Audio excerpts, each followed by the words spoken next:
Hello again, and welcome to part 2 of WorldCast 25.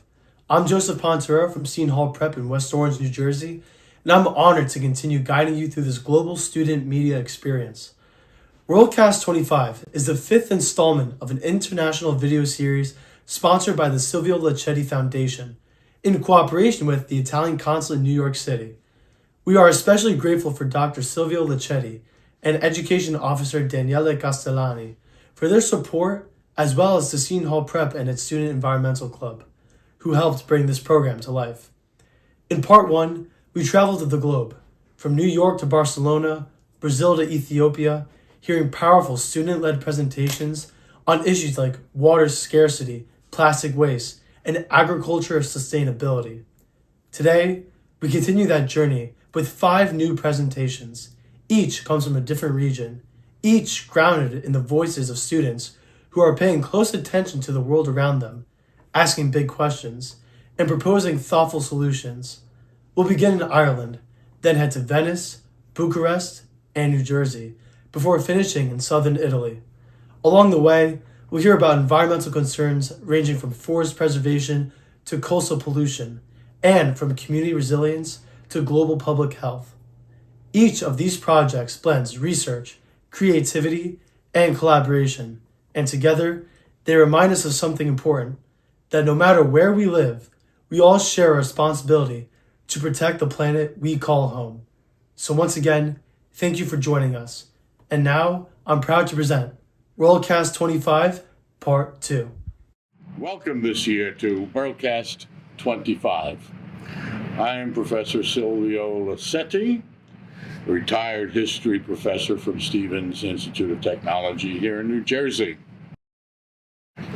I have been almost all of my career a community advocate, not necessarily an activist, but an advocate, establishing many programs where my students will move out of the classroom and into the local environment, whether it's urban or rural, and do projects of research, make reports, etc. So this is something that I've been doing all my career. When I retired, I wanted to stay in touch with that kind of a situation and with students. So I established my own foundation and funded it. And there are some advantages to that because the funding is simply mine, and I don't ask for any other. We started in 2016, and very shortly thereafter, I became outraged because of the terrible damage that was being done in Venice to the cruise ships. I was not originally going to make this an environmental effort. It was going to cover lots of things about history and culture of Italy and Italians in America. But I decided on this to be a serious project and gave full attention to it in 2017. Made my contacts across the world, mostly in Venice, with the Italian consulate, and began a series of dialogues that resulted in what I would call the first mini WorldCast. It wasn't billed as such. It was just a collaboration between Italian schools and American schools where the Italian language was the common denominator, but the topic was Venice and the cruise ships. And I'm happy to say, not because of us, in fact, probably before we aired, they changed the rules, and the cruise ships can't dock in front of the Doge's palace anymore or run into the tourists at St. Marco's Square. But we continued the connection with the Italian consuls and with the city of Venice and the various groups I come in contact with. WorldCast 2021, that was the first, and that was entirely on Venice. It's available for viewers on the website of my foundation, LacettiFoundation.org. After that, we did much more, and we continued 2022, 23, and now 25. We skipped 24. Why? Well, we do other things, and not entirely an environmental organization. So in 24, the foundation was very busy with dedicating a project to Union City, New Jersey, a sundial to commemorate the influence of an Italian family in bringing mosaic work to the United States at the beginning of the 20th century. So that took a lot of our effort, and we dedicated that last fall, and it's available to visit in person, apart also from looking at the foundation web pages. So all through this, I have to emphasize that we had very close contact with the Italian consulate in New York and its educational attachés, one of whom will be with us later. WorldCast this time is a much broader one than it had been before. We've expanded, again with the help of the Italian consulate, to Ethiopia and Romania, as well as keeping the various groups that we had in the United States, Ireland, and Italy and Brazil. So it's going to be the biggest one we've had so far. WorldCast is entirely done by students. They do the research, they do the videos, they make the presentations, they send them in to, not me, but my director, producer, who was a student at Seton Hall, Joe Pontoriero, whom you will see as Master of Ceremonies as well in this WorldCast. So this year's wide range of topics I think would be most appreciated by the audience, and I hope that you will take to heart the lessons that you learn, look around your own cities, towns, and villages to see what it is that you might be able to offer the next time we have these things. I should say, in thought process right now, in creation, we're thinking of doing a YouTube channel where you can post at any time the videos that you make regarding the environment and other social issues. That would come as a result of a cooperation, again, with the Italian government and Union City High School, where I think the channel will have its home for broadcasting. So, enjoy the ride. It's going to be an interesting one. There's something in here for everybody, and I'm sure you're going to enjoy the experience. Thank you, and thank everybody. I thank who has helped produce this program.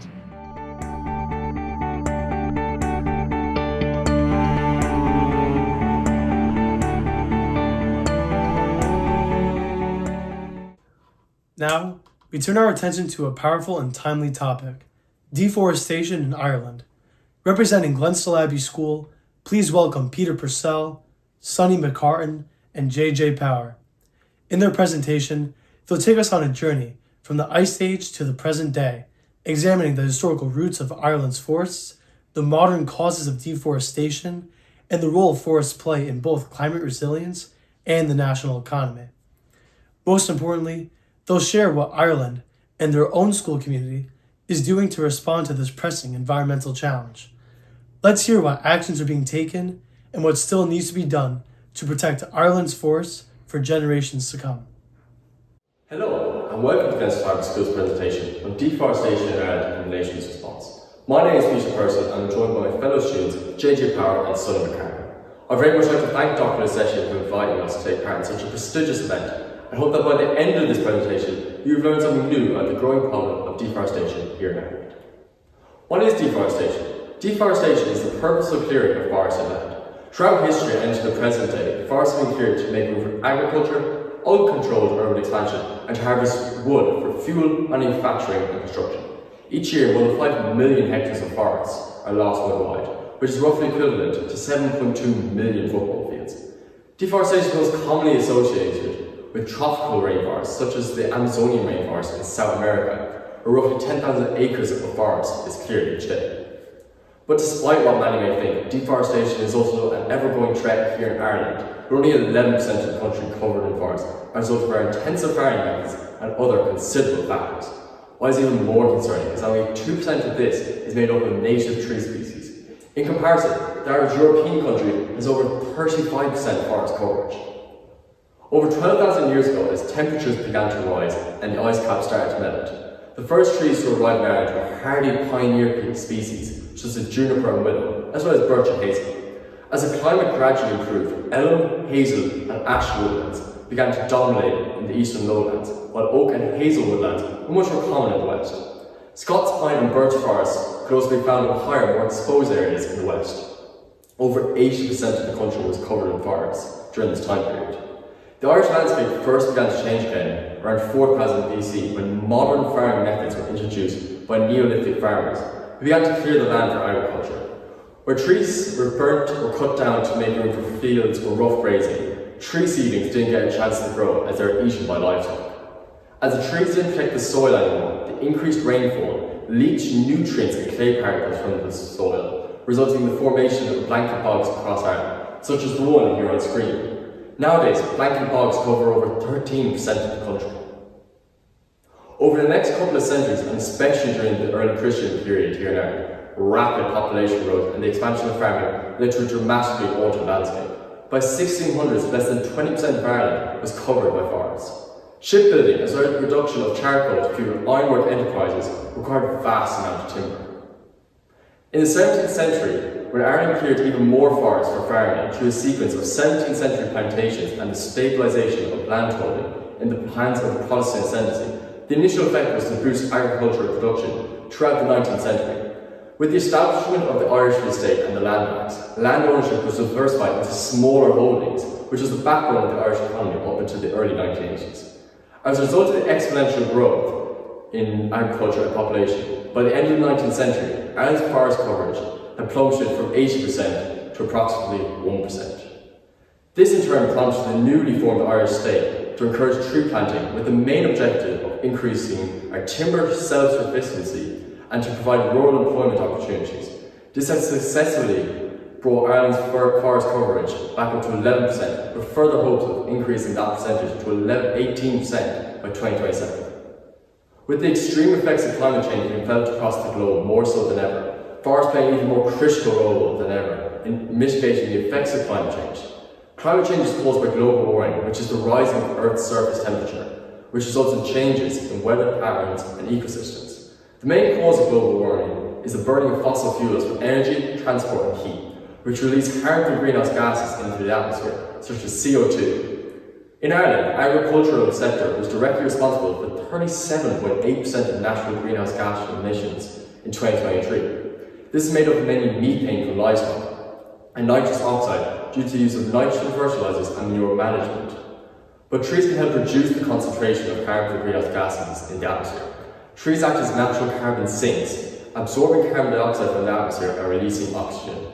On average, an acre of trees absorb 2 to 3 metric tons of carbon dioxide every year. In addition to help slowing climate change, forests also provide us with a multitude of essential resources that we can live without, such as timber and oxygen. If forests are not properly managed, these resources could become very scarce in the coming decades. Forests also provide habitat for thousands of species, many of which are found nowhere else on Earth. As a result of deforestation, habitats are being destroyed, resulting in the decline in species numbers and possible extinction of a number of endangered animal species. Forests also provide an economic benefit to society, supplying employment to over 12,000 people nationally and over 33 million people worldwide. Clearly, forests play not just an important role in climate change and ecosystems, but also in the global economy. As a result, they should be preserved and safeguarded for the benefit of future generations. Throughout the 20th and 21st centuries, Irish farming has intensified due to increased food demand and ever more productive land management systems. The country's exponential population growth has contributed to this significantly in a host of ways. Ireland's population increased by over 2 million people over the last century, from 3.2 million in 1925 to over 5.3 million in 2025. In 2023, Ireland's meat self-sufficiency rate stood at 250%. Between January and April 2024, beef exports increased by 6%, while total meat and livestock exports grew to 4.3 billion for the year. Unfortunately, all this production comes at a significant cost to the environment. Due to the increased demand in exports, farmers had to reclaim land, which is once unsuitable for high production farming in order to increase efficiency and productivity. Forests have borne much of the brunt of this reclamation, as they have had to be cut down to make more land available for farmers. Unfortunately, this has caused great destruction to native animals and tree populations, both in terms of net numbers but also of biodiversity. There has been a great increase in foreign seeds arriving in Ireland through the importation of trees and shrubs and other products from all around the world. In recent decades, diseases such as ash dieback have decimated the Irish ash tree population. It originated in Asia and arrived in Europe in the 90s. It has had a profound effect on the natural ash tree population, which is one of Ireland's most iconic species. Ash is used in several ways, most commonly used in the production of traditional Irish berries. The disease is spread in the wind, so there is no way to completely stop the spread of the disease. Other diseases, like oak processionary moth, is a native moth species of Central and Southern Europe. The first case of Ireland was spotted in Dublin Park and has been traced to imported oak trees from Belgium. This disease has since spread significantly across the country. Unsustainable forestry is an equally important factor that has led to deforestation in Ireland. In the past 2 decades, large-scale industrial forestry in Ireland has relied heavily on clear-cutting methods and monoculture plantations, often with non-native species like cycas spruce. Clear-cutting involves removing entire stands of trees at once, which can lead to soil erosion, loss of biodiversity, and disruption of already significantly environmentally depleted local ecosystems. Monocultures, on the other hand, reduce the ecological complexity of forests, making them more vulnerable to pests, diseases, and climate change. Over-harvesting timber beyond sustainable levels has led to depletion of forest resources. Unsustainable logging practices often prioritise short-term economic gains over long-term ecological balance, depleting the soil of nutrients and comprising forest regeneration. As forests are not allowed to naturally regenerate, this increases the pressure on existing woodlands. Extensive studies in Germany have shown the benefit of natural regeneration of woodlands habitats. In 2024, Ireland welcomed over 6.6 million overseas visitors, who spent up to 5.7 billion in our economy, making tourism an essential part of the Irish economy, with over 200,000 people employed in the industry. If deforestation continues at its current rate, it could result in diminished scenic beauty, which might make some tourist destinations less attractive, reducing the appeal of hiking trails, national parks, and nature reserves. Deforestation could lead to fewer accessible trails or reduced natural scene settings for such activities, which could impact the tourism sector that relies on these experiences. Since the founding of the Irish state, Ireland has taken on numerous projects on both a governmental level and on a domestic level in an effort to reforest the country. As previously mentioned, Ireland has the lowest percentage of tree coverage out of all EU countries, which is regrettable for the MLA. Ireland has only 11% of tree coverage, compared to the 35% average of the rest of Europe.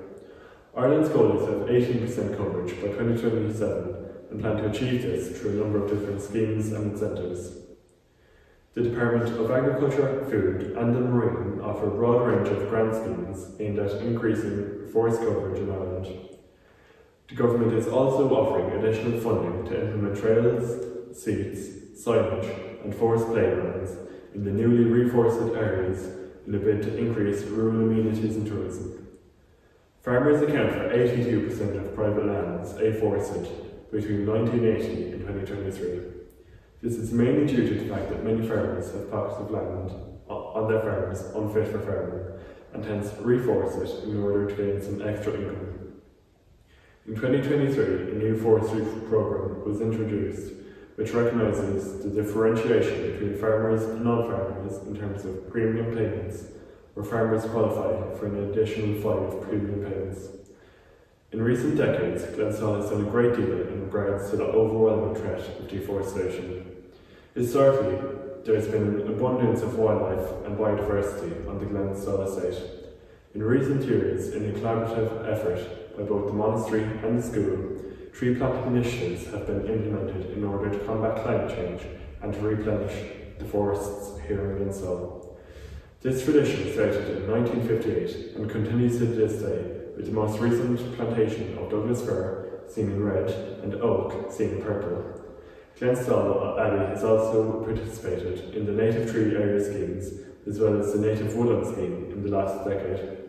Furthermore, the monastery has partnered with the 100 Million Trees project, planting over 2,500 trees in 2024. Thank you very much for listening to our presentation, and we hope you learned a thing or two about the growing problem of deforestation here in Ireland and what we as a nation and school are doing to mitigate the effects of deforestation.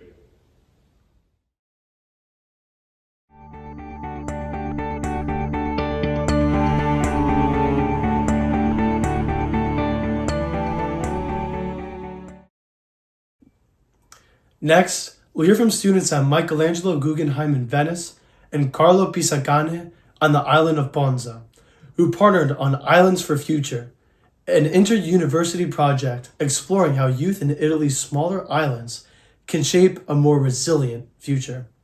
Through research, mapping, and short films, these students tackled real challenges like environmental vulnerability and cultural loss, while also celebrating the rich heritage of their communities. Ponza students led the production. Venice students handled post-production, bridging two very different but connected worlds. Let's take a look at their powerful collaboration.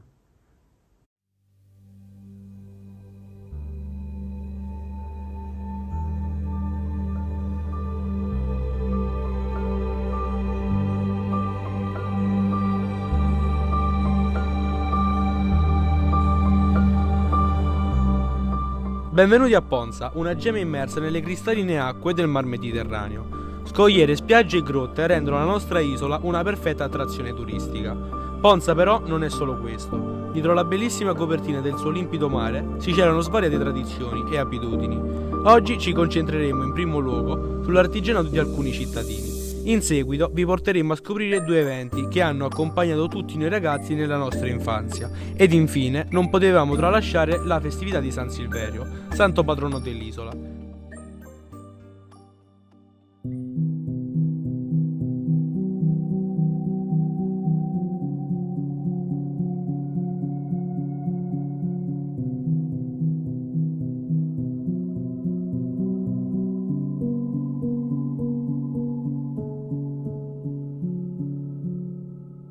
Come hai iniziato a svolgere il tuo lavoro da falegname?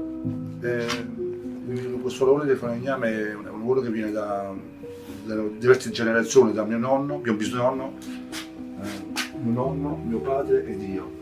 Sono tutti falegnami, quindi mio padre mi ha insegnato questo lavoro. Già da una quarantina d'anni, insomma, faccio il falegname. E niente, cerco di vivere questo lavoro, comunque è un lavoro, quindi cerchiamo di portare avanti diciamo, questa passione, anche una passione il falegname, perché non è solo lavoro, ma anche una passione di costruire mobili, di aggiustare le finestre, aggiustare le porte, di fare anche dei lavoretti, e quindi è un lavoro comunque molto antico e molto anche si può vivere bene facendo il falegname.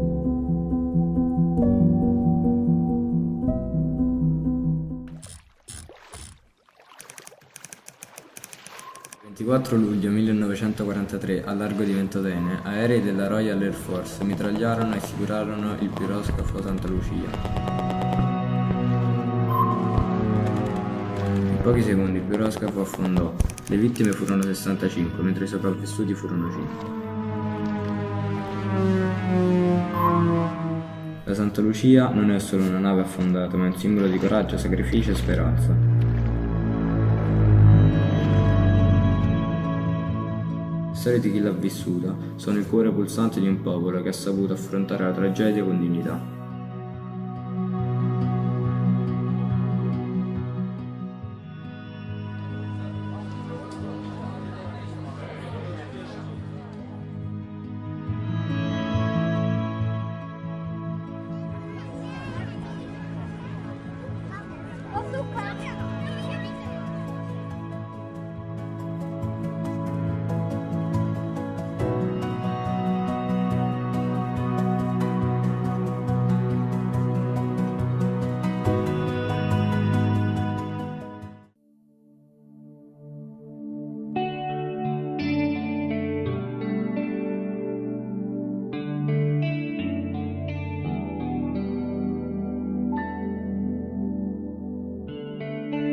La pesca non cambia mai, è il pescatore che è cambiato.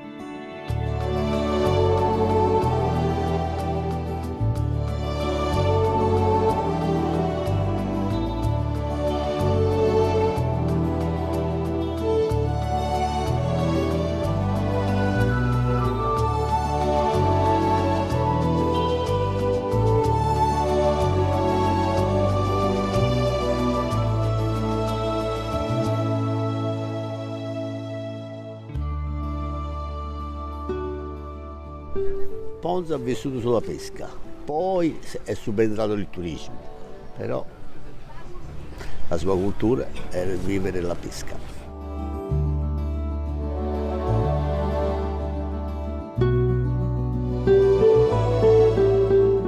Nel Mediterraneo c'è tutto, dal Capitoio, dalla Balenotte allo Squalo Bianco, c'è tutto.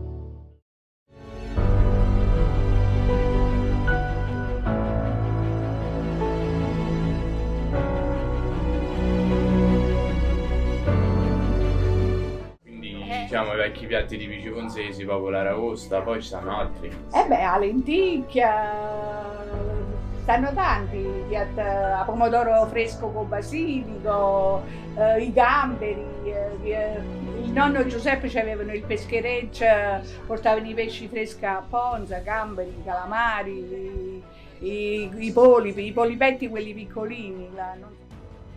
Vedi, questa è la salsa che si usava ai tempi miei, dei miei nonni, perché i miei nonni li cucinavano e noi dovevamo mangiare. Solitamente a Ponza che si beve, diciamo pure durante il pasto. Vino, acqua, il vino. Il vino è il numero uno. Vino di casa. Vino di casa, sì. E poi ognuno di noi lo facciamo, non è che ci si fa e ci si beve, non è che si compra. Ci abbiamo anche la campagna e facciamo quel po' di vini che basta per noi. Semplice e fatto, vi faccio con piacere.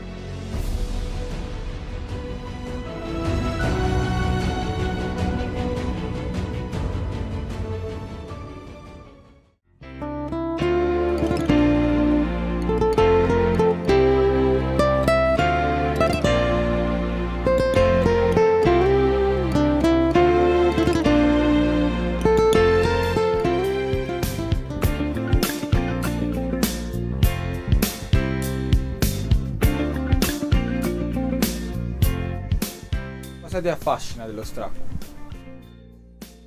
Beh, innanzitutto la varietà di quello che trovi, perché si trova di tutto residuato e sono tutti residui.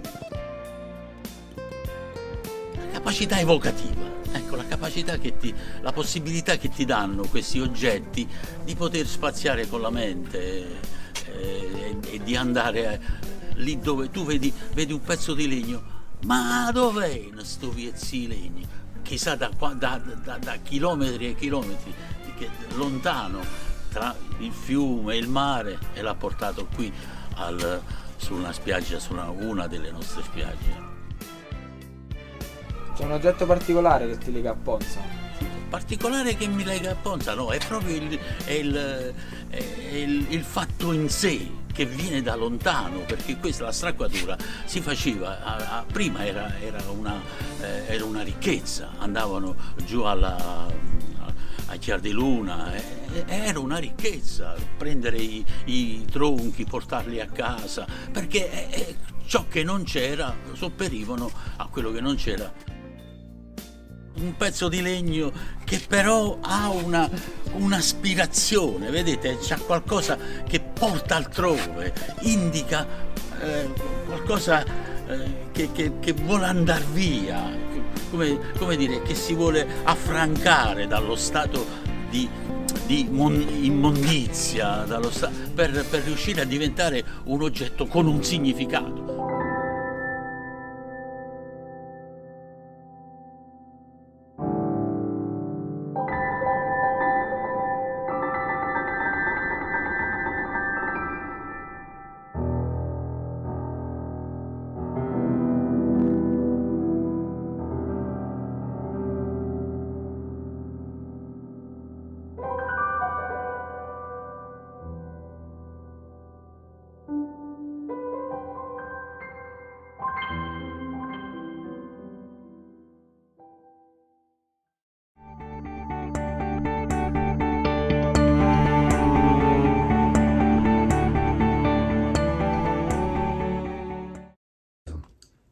Up next is a powerful presentation from students at the Scuola Italiana Internazionale of Bucharest, titled Artificial Paradise.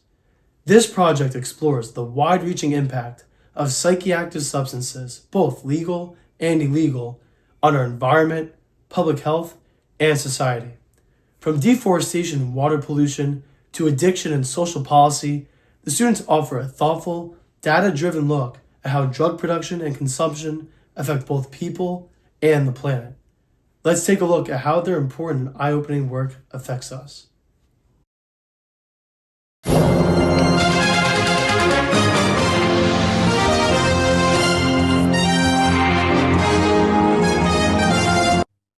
Buongiorno e bentornati su SIB News, cari telespettatori. Io sono Daria e ci troviamo in compagnia di Alessia Rosciu. E oggi parleremo di un fenomeno molto pericoloso che nel giorno d'oggi si sta espandendo soprattutto in circostanze dei giovani.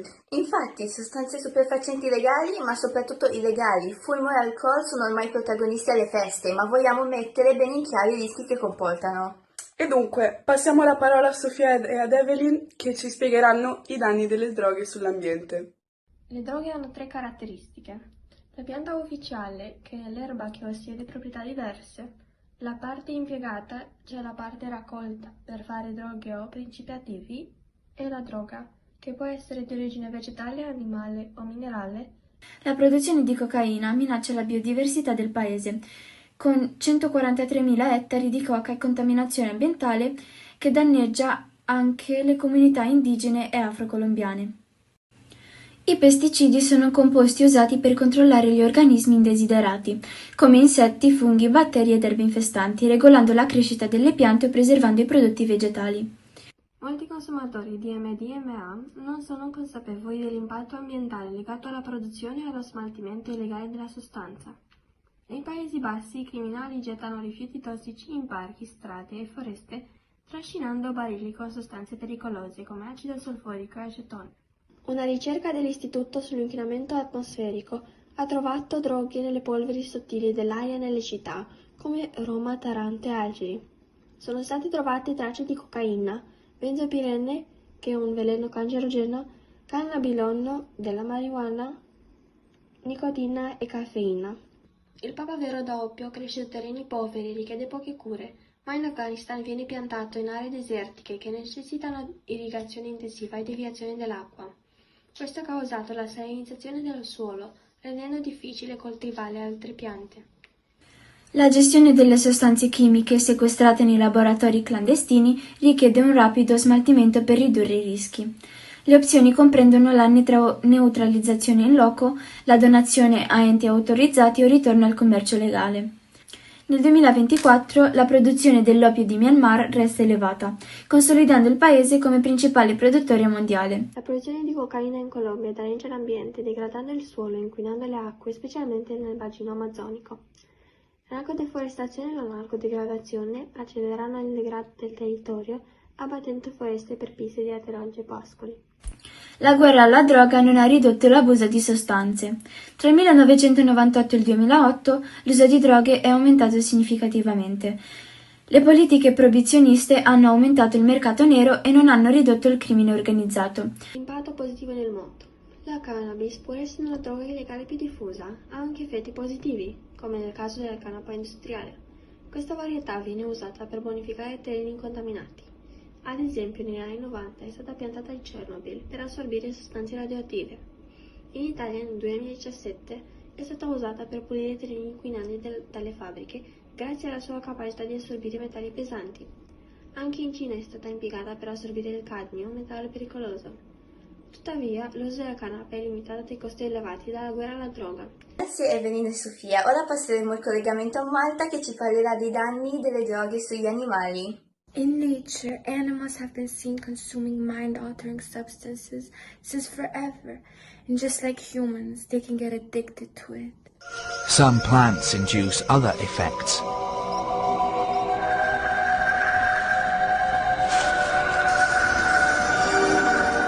Dolphins eat pufferfish, which makes them release a neurotoxic venom that puts the dolphin in a state of trance. When attacked, pufferfish release a neurotoxin. In high doses it can kill, but in small doses it has a narcotic effect. Reindeer search and even fight over magic mushrooms. They love the hallucinogenic properties. In autumn, reindeer seek out the mushrooms, even under an early fall of snow. Grazie Marta, adesso rimanendo in studio parleremo degli effetti della droga sugli esseri umani. Do la parola alla mia collega. Iniziamo a parlare della cannabis, conosciuta anche con il nome di marijuana, che è la più diffusa. Una volta consumata, a primo impatto ti rilassa, ma poi può alterare le funzioni cognitive, ad esempio sulla memoria. E l'uso pesante può aumentare il rischio di sviluppare disturbi psicotici. La cocaina invece viene consumata inalandola. I rischi che comportano sono un'alta dipendenza, mentre la salute comporta ictus, allucinazioni o aumento della pressione cardiaca. Gli oppioidi agiscono legandosi ai recettori del cervello nel sistema nervoso centrale, riducendo le percezioni del dolore e provocando sensazioni di euforia. Gli oppioidi possono essere utilizzati a scopo medico, ma sono di tre tipi: sintetici come il fentanyl, naturali come la morfina e semisintetici come l'eroina.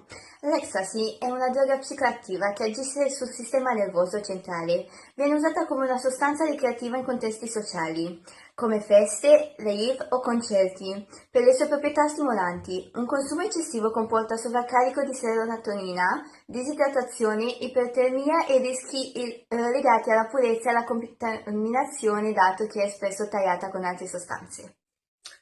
Per concludere parleremo della metanfetamina, che è una delle droghe più pericolose che agisce sul sistema nervoso centrale. Può essere trovata in diverse forme, ad esempio la metanfetamina cristallina, detta anche crystal meth, che può essere fumata, e la metanfetamina in polvere, che può essere o iniettata o inalata o ingerita. Essa comporta euforia e l'aumento di allegria, aumento della pressione, però può anche causare danni ai denti, alla pelle e alle ferite. E infatti un'overdose di metanfetamina può provocare arresto cardiaco e morte. Grazie mille a tutti coloro che sono stati presenti in questo video e grazie anche a voi che ci state guardando. Questo era tutto del nostro paradiso artificiale. Ci vediamo la prossima volta. Arrivederci!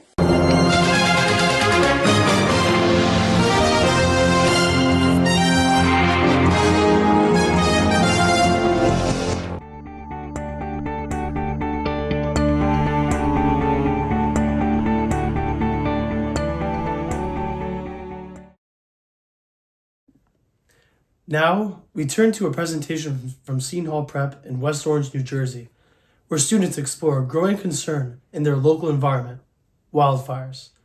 Their project takes a close look at the causes and consequences of wildfires in the region, examining both the environmental and community impact. Most importantly, it highlights practical strategies for prevention and preparedness, reminding us that awareness and action at the local level are key to addressing global climate challenges. Let's hear what they're discovering and how they're working to protect their community. Hello everyone, and thank you for taking the time to join us today. We're proud to present this project on wildfires, a topic that's growing in urgency across the globe, and as we'll show you, right here in our own communities. This presentation is brought to you by the Seton Hall Prep Environmental Club, and our focus is on understanding the full picture, from causes and consequences to the best strategies for prevention. Let me start by introducing our team. I'm Franco Calles, and I'm alongside Joseph Ponterero, a junior, and Tim Rashberger, a senior. We've worked as a team, leaders on this project. Together, we've combined national data, local case studies, and scientific research to build a clear and compelling message that wildfires are not only preventable, but their impact can be greatly reduced through education and community action. Our goal for this project is threefold. 1, to analyze why wildfires happen. 2, to explain their devastating effects. And 3, and most importantly, to educate others on what can be done to prevent them. While we often hear about wildfires in places like California or Canada, We often tend to forget that this is also a growing problem on the East Coast, especially here in New Jersey, where climate patterns are changing and fire seasons are getting longer. In fact, recent fires in South Jersey and Long Island have brought the issue uncomfortably close to home. That's why now, more than ever, education and awareness are key. Let's begin by looking at some recent data from 2024. By October, New Jersey had already recorded 934 wildfires, which burned over 6,700 acres across the state. October 2024 was the busiest month ever recorded for the New Jersey Forest Fire Service. Much of this increase in wildfire activity was fueled by a period of prolonged drought, which dried out forest floors and made the landscape especially vulnerable. In response, the state implemented fire bans and restrictions to try and slow down the spread. Now let's look at the first few months of 2025, which have already shown alarming trends. As of March, we've had nearly 400 fires, with 3 of those classified as major incidents. That's a 267% increase over the same period in 2024. One of the most severe occurred in Wharton State Forest, where over 2,300 acres burned before the fire was fully contained. And despite some snowfall over the winter, drought conditions are still persisting, keeping wildlife risk at a dangerously high levels.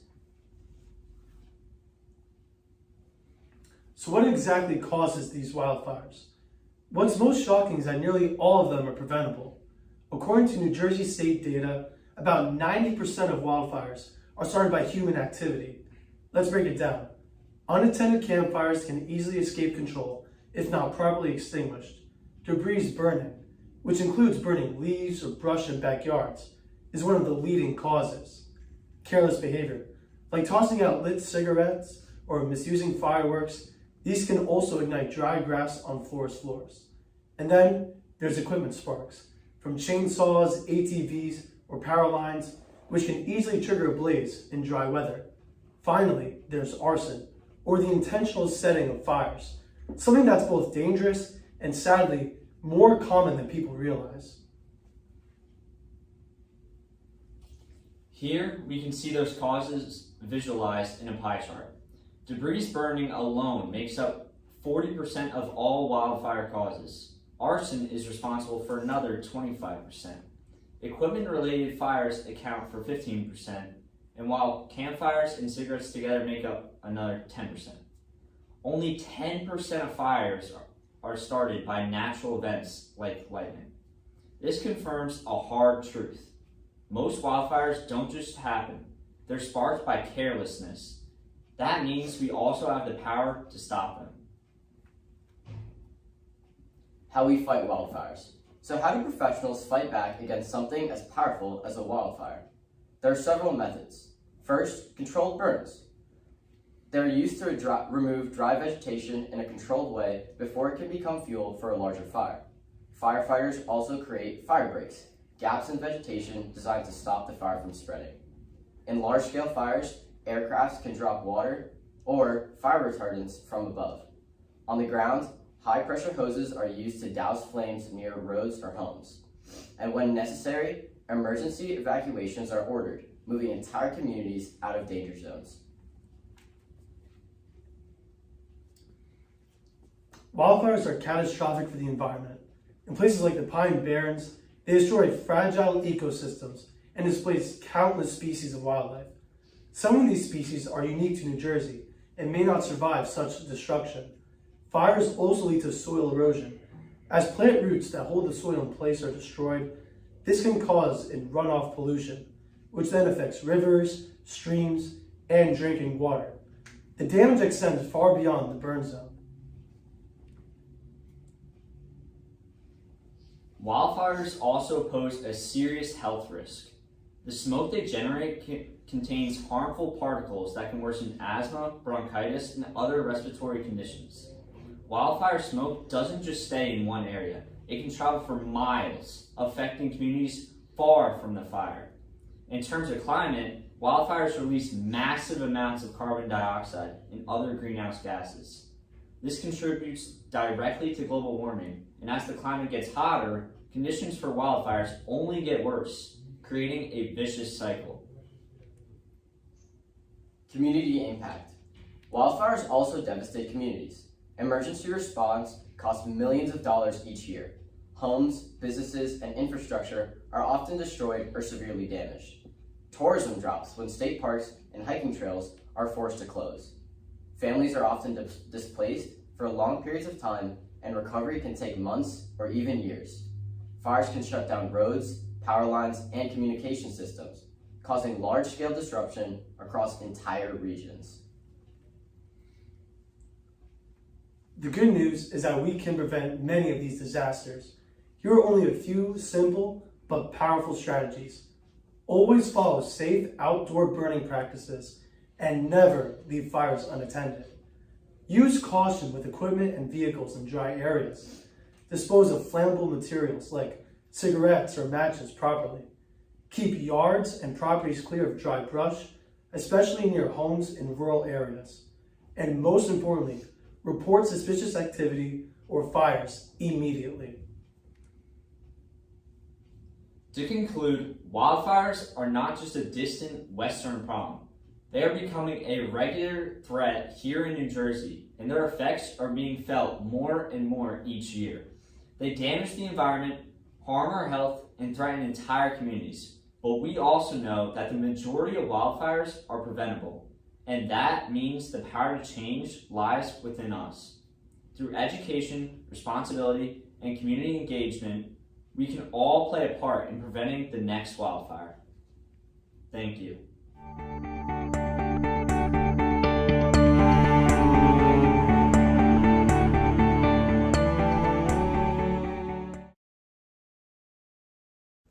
Next, we'll hear from students at Lyndhurst High School who examined the pressing issue of water pollution in the southern Italy city of Reggio Calabria. Their presentation explores the environmental and health threats facing the region, the response from local authorities, and potential solutions to help protect both the coastline and the communities who depend on it. It's a thoughtful look at how environmental awareness and action can make a real difference. Let's take a look. My name is Ariana Feliciano. And my name is Alexa Gomez. And we're two students from Lyndhurst High School, and today we're going to be presenting about the water pollution in Reggio Calabria.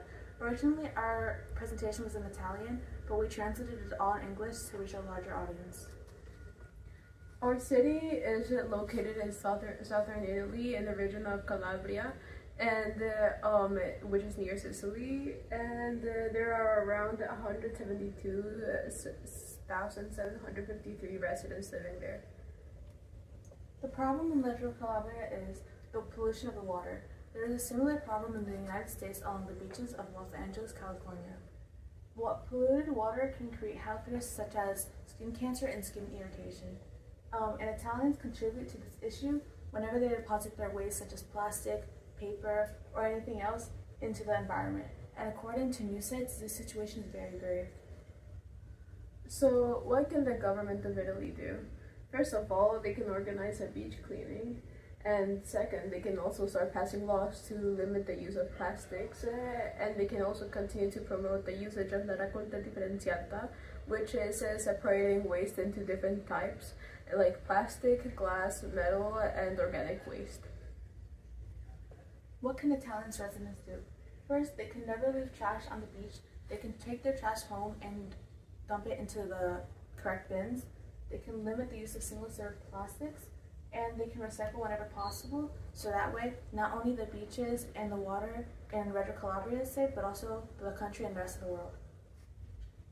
And these are our sources from two different local Calabrian websites.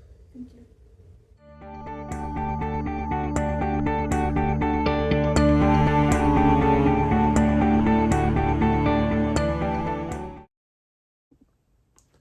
Thank you all for joining us today for WorldCast 25 Part 2. As we wrap up this second installment of our global showcase, I want to take a moment to reflect on the powerful voices we've heard. From Ireland to New Jersey, Bucharest to Venice and Ponza, and all the way down to southern Italy, students have once again shown us that environmental awareness knows no borders. we've explored deforestation, wildlife preservation, water pollution, and even the complex environmental footprint of drug production. Through thoughtful research, creative storytelling, and meaningful collaboration, these students have tackled difficult topics with clarity and conviction. They've reminded us that real change starts with understanding, and that when young people are given the tools and the platform, they rise to the occasion. None of this would have been possible without the guidance and support of many dedicated individuals. A heartfelt thank you to Dr. Silvio Laccetti and the Silvio Laccetti Foundation, Daniele Castellani and the Italian Consul in New York City, the faculty and staff of Seton Hall Prep and the Student Environmental Club, whose energy and commitment continue to make this project thrive. To the students, your work is a testament to what happens when passion meets purpose. You've not only informed and inspired, you've led. And to everyone watching, whether you're a student, educator, or parent, thank you for taking the time to listen and engage. Your support gives these stories the audience they deserve. It's been a privilege to direct and host WorldCast 25. I hope these presentations spark ideas, conversations, and actions that continue long after this program ends. Let's keep listening, let's keep learning, and most of all, let's keep working together for a more sustainable and connected world. Thank you. And until next time, this is Joseph Ponterero, signing off from WorldCast 25.